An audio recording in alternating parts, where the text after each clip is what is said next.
आज इस वीडियो में मैं आपको जो मकान दिखाने वाला हूँ, ये मकान एक बहुत ही गज़ब की प्लानिंग के अनुसार तैयार किया जा रहा है। इस मकान की जो डिज़ाइन है वो भी बहुत ही गज़ब की है, आपको बहुत पसंद आने वाली है। इस मकान के अंदर जो फोर सीलिंग का काम है वो भी बहुत ही गज़ब तरीके से किया गया है। तो यदि आप एक बहुत ही शानदार वाला मकान बनाने की सोच रहे हो तो इस वीडियो को लास्ट तक ज़रूर देखना, क्योंकि इस वीडियो से आपको आइडिया लगेगा एक बहुत ही अच्छी प्लानिंग का और एक बहुत ही अच्छी डिज़ाइन का। इस मकान को प्रॉपर हिंदू वास्तु के अनुसार तैयार किया जा रहा है। ईस्ट फेसिंग ये मकान है और प्रॉपर हिंदू वास्तु के अनुसार तैयार हो रहा है। यदि हम इस मकान के डायमेंशन की बात करें तो 30 बाई 50 इस मकान का डायमेंशन है और 2 फ्लोर में ये मकान तैयार हो रहा है। ये इस मकान का ग्राउंड फ्लोर है और उसके बाद ये इस मकान का फर्स्ट फ्लोर है। यदि मैं यहाँ से इस मकान की प्लानिंग समझाऊँ तो जो ग्राउंड फ्लोर है इस पर ये एक फुल साइज़ का मास्टर बेडरूम, एक गेस्ट रूम और लिविंग कम डाइनिंग एरिया और किचन का प्रोविज़न दे रही हैं। इसके अलावा यदि हम फर्स्ट फ्लोर की बात करें तो इस पर ये 3 मास्टर बेडरूम और किचन का प्रोविज़न दे रहे हैं। तो फर्स्ट फ्लोर पर 3 मास्टर बेडरूम है, रसोई घर है और ग्राउंड फ्लोर पर 2 मास्टर बेडरूम और रसोई घर हैं। तो चलो अंदर की तरफ चलते हैं, इस मकान को अच्छे तरीके से देखते हैं। बाकी एक बार आप इस मकान का ये फ्रंट एलिवेशन देख लो और इसकी डिज़ाइन देख लो कितनी गज़ब की लग रही है। तो चलो अंदर की साइड चलते हैं। तो सबसे पहले हम इस बाउंड्री वॉल की बात करते हैं, जिसे बहुत ही अच्छे तरीके से तैयार किया गया है। और आप इस बाउंड्री वॉल की डिज़ाइन देखो कितनी प्यारी लग रही है।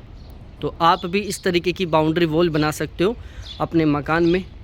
और बाउंड्री वॉल के जस्ट पास में ही ये हो गया फुल स्पेस वाला गेट और जस्ट आगे आ गया फुल स्पेसियस पार्किंग एरिया, जहाँ पर आप एक बहुत बड़ी साइज़ की कार आसानी से पार्क कर सकते हो। यहाँ पर वाटर टैंक का प्रोविज़न रहने वाला है या फिर आप यहाँ पर 5-6 बाइक पार्क कर सकते हो। अब यहाँ पर आपको 2 गेट दिख रहे होंगे। ये वाला जो गेट दिख रहा है ये आपको लेकर जाने वाला है ग्राउंड फ्लोर पर और ये वाला जो गेट दिख रहा है ये आपको लेकर जाने वाला है फर्स्ट फ्लोर पर। फर्स्ट फ्लोर को और ग्राउंड फ्लोर को इन्होंने बिल्कुल सेपरेट कर दिया। फर्स्ट फ्लोर वाले कैंडिडेट किसी भी तरीके से ग्राउंड फ्लोर वालों को डिस्टर्ब नहीं करेंगे, ग्राउंड फ्लोर वाले कैंडिडेट किसी भी तरीके से फर्स्ट फ्लोर वालों को डिस्टर्ब नहीं करेंगे, क्योंकि फर्स्ट फ्लोर का इन्होंने जो एंट्रेंस है वो बिल्कुल सेपरेट कर दिया। ठीक है, अब यदि हम ग्राउंड फ्लोर को देखते हैं तो ग्राउंड फ्लोर पर ये वाला एक रूम है, आपको दिख रहा होगा। ये इसका गेट रहा, उसके जस्ट सामने आगे की साइड विंडो रही। तो ये है इनका इस फ्लोर का गेस्ट रूम, जिसको आप मास्टर बेडरूम भी बोल सकते हो। और इसके जस्ट सामने यहाँ पर इन्होंने एक छोटी सी बालकनी दे दी, जहाँ पर ये एक मिनी गार्डन बनाने वाले हैं।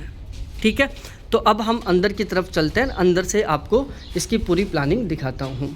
तो हम आ चुके हैं इस मकान के ग्राउंड फ्लोर पर और यहाँ से हम ग्राउंड फ्लोर की प्लानिंग को अच्छे तरीके से समझते हैं। सबसे पहले आपको ये जो एरिया दिख रहा है ये है इनका प्रॉपर हिंदू वास्तु के अनुसार रसोई घर, जो कि दक्षिण पूर्व दिशा में है।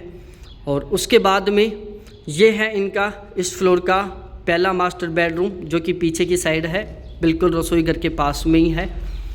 और ये हो गया इनका लिविंग कम डाइनिंग एरिया, जो कि किचन के जस्ट फ्रंट में है। और ये हो गया इनका गेस्ट रूम, जिसको आप मास्टर बेडरूम भी बोल सकते हो, गेस्ट रूम भी बोल सकते हो, जिसको मैंने बाहर की साइड से दिखाया था। इसमें 2 गेट है, एक गेट जहाँ पर मैं खड़ा हुआ हूँ अंदर की साइड, दूसरा गेट के बाहर की साइड हो गए। उसके जस्ट पास में ही विंडो का प्रोविज़न दे दिया ताकि इस रूम में प्रॉपर वेंटिलेशन रहे। इस रूम में इन्होंने लेट बाथ का प्रोविज़न नहीं दिया है। और इसके रूफ डिज़ाइन की बात करें तो बिल्कुल सिंपल सी डिज़ाइन है, किसी तरीके से फोर सीलिंग नहीं की गई। यहाँ पर केवल थोड़ी सी पुट्टी से डिज़ाइन बनाई गई है, जिनको आप देख सकते हैं। तो इस तरीके से पुट्टी से आप भी डिज़ाइन बनवा सकते हो अपने गेस्ट रूम में या अपने बेडरूम में। अब हम यहाँ से इसकी पूरी प्लानिंग को समझते हैं। देखो यहाँ पर सोफ़े लगने वाले हैं, तो ये इनका प्रॉपर वे में तैयार होने वाला है लिविंग एरिया। और इसके जस्ट फ्रंट की ये जो वॉल है इस पर लगने वाला है टीवी पैनल। ठीक है, तो ये तो हो गया इनका लिविंग वाला एरिया कॉर्नर में। इससे जस्ट आगे यहाँ पर इनकी डाइनिंग टेबल रहेगी और उसके जस्ट आगे ये इनका रसोई घर रहेगा। रसोई घर में प्रॉपर वेंटिलेशन रहे, इसके लिए इन्होंने जस्ट पीछे की साइड बालकनी का प्रोविज़न दे दिया और रसोई घर में इन्होंने फुल साइज़ का गेट यूज किया है ताकि रसोई में अच्छे तरीके से वेंटिलेशन रहे, पीछे बालकनी में जाया जा सके। फुल्ली स्पेशियस इनका रसोई घर है। अब यदि हम डाइनिंग एरिया के जस्ट फ्रंट की बात करें तो यहाँ पर आपको 2 गेट दिख रहे होंगे। ये गेट नहीं है, ये वॉश बेसिन का प्रोविज़न है, यहाँ पर वॉश बेसिन लगाने वाले हैं। इसके जस्ट पास में जो गेट दिख रहा है ये इनके कॉमन लेट बाथ का है। और यदि हम मास्टर बेडरूम में चलें तो ये है इनका इस फ्लोर का फुल्ली स्पेशियस मास्टर बेडरूम जो कि लेट बाथ अटैच है। ये वाला जो गेट दिख रहा है ये लेट बाथ का है और इस कॉर्नर में ये लगाने वाले हैं एल टाइप की विंडो, कॉर्नर विंडो रहेगी, आप देख सकते हैं। और इस विंडो की वजह से इस मास्टर बेडरूम में प्रॉपर वे में वेंटिलेशन रहेगा क्योंकि जस्ट पीछे की साइड बालकनी है। यहाँ पर ये बालकनी है और यहाँ पर ये विंडो लगा देंगे तो इस विंडो की वजह से इस रूम में प्रॉपर वेंटिलेशन रहेगा। और यदि मैं इसमें अलमारियों की बात करूँ तो इस तरीके से पत्थर वाली अलमारियाँ बना रही हैं यहाँ पर। तो ये हो गया इनका इस फ्लोर का मास्टर बेडरूम। तो हम मास्टर बेडरूम में हैं, ये कॉमन लेट बाथ, ये वॉश बेसिन और वहाँ पर सोफ़े लगने वाले हैं तो वो लिविंग एरिया, यहाँ पर डाइनिंग टेबल लगेगी तो ये डाइनिंग एरिया, यहाँ पर ये रसोई घर हो गया और जस्ट सामने की साइड में ये इनका गेस्ट रूम हो गया। और यदि हम इस लिविंग कम डाइनिंग एरिया के रूफ डिज़ाइन की बात करें तो कुछ इस तरीके से सिंपल सी रूफ डिज़ाइन है। इसमें इन्होंने किसी भी तरीके से फोर सीलिंग नहीं की, केवल पुट्टी से इन्होंने ये डिज़ाइन बनाया है। आप देख सकते हो बिल्कुल साधारण सी डिज़ाइन है लेकिन बहुत प्यारी लग रही है। अब हम यहाँ से चलते हैं डायरेक्टली इनके फर्स्ट फ्लोर पर और फर्स्ट फ्लोर की प्लानिंग को समझते हैं। मैंने स्टार्टिंग में बता दिया था कि फर्स्ट फ्लोर को ग्राउंड फ्लोर को इन्होंने बिल्कुल सेपरेट किया है। तो यहाँ से हम चलने वाले हैं सीढ़ियों के माध्यम से इनके फर्स्ट फ्लोर पर। सीढ़ियों के पास में ये थोड़ा सा स्पेस दे दिया, यहाँ पर आप जो भी एक्स्ट्रा सामान है उसे रख सकते हैं। तो चलो अब हम चलते हैं इनके फर्स्ट फ्लोर पर। फर्स्ट फ्लोर को इन्होंने और भी गजब तरीके से तैयार किया है। हम फर्स्ट फ्लोर पर आ चुके हैं तो यहाँ से एक बार मैं आपको रूफ डिज़ाइन दिखा देता हूँ जो सीढ़ियों से दिखने वाली है आपको। ये जो रूफ है ये लिविंग कम डाइनिंग एरिया की है। उसके बाद ये जो आपको रूफ दिख रही है ये इनके इस फ्लोर के रसोई घर की है। बहुत प्यारी लग रही है, आप देख सकते हैं। तो अब हम आ चुके हैं इनके प्रॉपर फर्स्ट फ्लोर पर। अब मैं यहाँ से सीढ़ियों से इस फर्स्ट फ्लोर की प्लानिंग समझाता हूँ। सीढ़ियों से हम आए फर्स्ट फ्लोर पर तो ये सबसे पहले आपको ये एरिया दिखेगा। तो ये रहने वाला है इनका लिविंग कम डाइनिंग एरिया फर्स्ट फ्लोर का। ठीक है, देख सकते हो काफ़ी स्पेशियस है। और यदि मैं इसकी रूफ डिज़ाइन की बात करूं तो कुछ इस तरीके से ये इस लिविंग कम डाइनिंग एरिया की रूफ डिज़ाइन है। देखो कितनी गजब की लग रही है। एक बार इस डिज़ाइन को मैं इस तरीके से भी दिखा देता हूं आपको जूम करके। तो ये लिविंग कम डाइनिंग एरिया है। इसके जस्ट आगे प्रॉपर हिंदू वास्तु के अनुसार ये इनका रसोई घर है। और मैं इसकी भी रूफ डिज़ाइन दिखा देता हूँ, जूम करके दिखा देता हूँ ताकि आप अच्छे तरीके से देख सकें। आप चाहो तो इस तरीके की डिज़ाइन अपने मकान में भी बना सकते हो। ये इनका रसोई घर हो गया।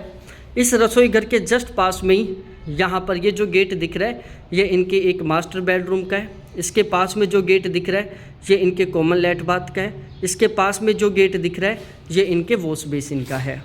फिर ये आ गया इनका सीढ़ियों वाला एरिया। ठीक है, अब हम बात करते हैं फर्स्ट फ्लोर का फ्रंट एरिया की। तो फ्रंट एरिया में यहाँ पर लिविंग एरिया था, वहाँ पर कॉर्नर में इन्होंने टेम्पल का प्रोविज़न दे दिया।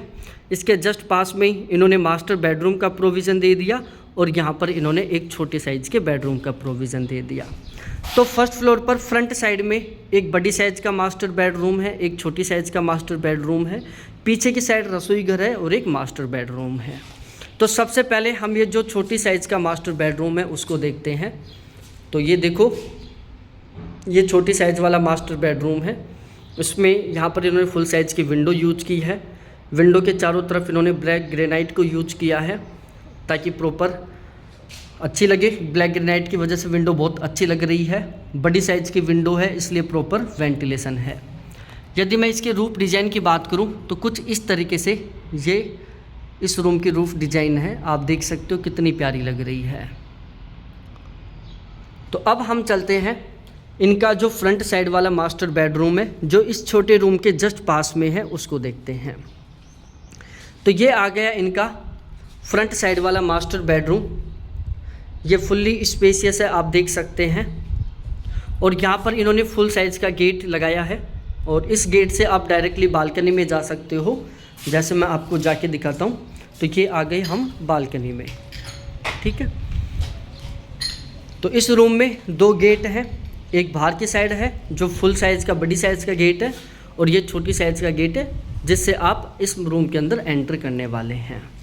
यहाँ पर ये इन्होंने एक अलमारी का प्रोविज़न दे दिया। यहाँ पर अलमीरा बनने वाली है ताकि जो भी सामान है उसको यहाँ पर रखा जा सके। तो इस रूम की यदि हम रूफ़ डिज़ाइन की बात करें तो कुछ इस तरीके से है इस रूम की रूफ़ डिज़ाइन। आप देख सकते हो कितनी अच्छी लग रही है। अब हम चलते हैं पीछे के साइड इनके रसोई घर में और इनके पीछे के साइड वाले मास्टर बेडरूम में। तो अब हम आ गए हैं इनके पीछे की साइड वाला जो मास्टर बेडरूम है। इसमें ये बहुत ही स्पेसियस है, आप देख सकते हैं। लेट बाथ अटैच है, बालकनी अटैच है। ये इन्होंने यहाँ पर एक गेट दे दिया, इसमें विंडो लगाने वाला है या स्लाइडिंग डोर भी लगा सकते हैं या सर्टेन भी लगा सकते हैं। और इस गेट की वजह से इस रूम में प्रॉपर वेंटिलेशन रहने वाला है। ये लेट बाथ अटैच है। यहाँ पर अलमीरा बन जाएंगे या इसको ओपन रख लेंगे। अलमीरा के लिए इन्होंने यहाँ पर भी सेपरेट जगह दी है। यहाँ पर ड्रॉवर बनेंगे जिसमें ये अपने कपड़े रख सकते हैं। यदि मैं इसके रूफ डिज़ाइन की बात करूँ तो कुछ इस तरीके से है इनके इस मास्टर बेडरूम की रूफ डिज़ाइन। आप देख सकते हो कितनी प्रीमियम और कितनी प्यारी लग रही है। तो इस मकान की प्लानिंग आपको कैसी लगी? इस मकान के जितने भी रूम हैं सभी की रूफ़ डिज़ाइन मैंने आपको दिखाया, तो रूफ़ डिज़ाइन आपको कैसी लगी? और क्या आप इस तरीके का मकान बनाना चाहोगे? आपके प्लॉट की साइज़ क्या है? कमेंट सेक्शन में कमेंट करके ज़रूर बताना, ताकि मैं आगे आपकी प्लॉट की साइज़ के अनुसार कोई मकान की डिज़ाइन दिखा सकूं, ताकि आपको आपके घर को बनाने में बहुत अच्छे खासे तरीके से तो मदद मिल सके। तो बहुत बहुत धन्यवाद आपको देखने के लिए। थैंक्स बाय मेरे प्यारे साथियों।